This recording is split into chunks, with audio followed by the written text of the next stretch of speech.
Quais são os parâmetros, né, para a utilização de iodo?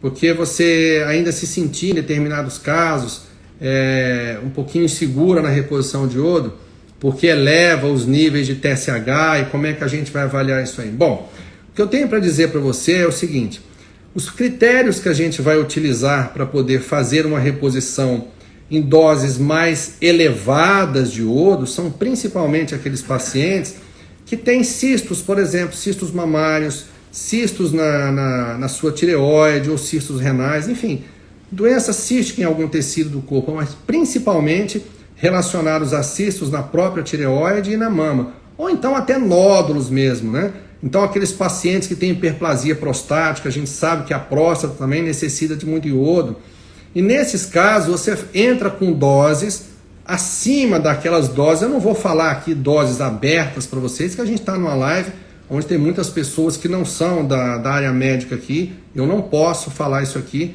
em um grupo aberto. Mas quando eu falo em doses acima das doses praticadas na RDA, você já sabe daquilo que eu estou falando.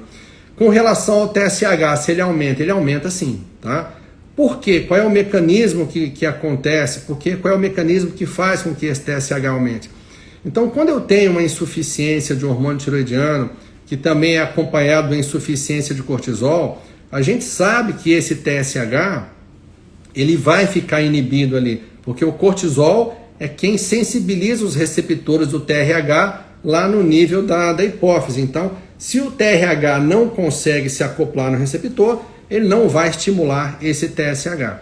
E aí, quando eu tenho uma insuficiência de hormônio tiroidiano acompanhado de uma insuficiência de iodo, então, não apenas pela própria insuficiência de iodo, mas pelo excesso de halogenados, que no fim das contas vai acontecer, vai se manifestar na forma de uma insuficiência de iodo também, por uma questão de competição, e aí eu começo de repente a fornecer uma quantidade grande de iodo para esse paciente. O que vai acontecer? Esse iodo vai se tornar competitivo com os halogenados e a tireoide vai aproveitar isso para poder produzir aquele hormônio tiroidiano que ela estava com dificuldade de produzir, porque ela não tem ali, não tinha matéria-prima. E se essa matéria-prima começou a chegar, ela começa a produzir mais hormônio tiroidiano, e aí isso começa a sensibilizar novamente os receptores aqui na hipófise. E aí ele pensa mais ou menos assim: nossa, eu estava com escassez de matéria-prima agora, e chegou um monte de matéria-prima para mim, deixa eu aproveitar para poder estimular muito essa tireoide, para ela poder produzir esse hormônio tiroidiano que estava em carência aqui. E ela começa a produzir TSH e começa a jogar TSH na tentativa de suprir essa necessidade.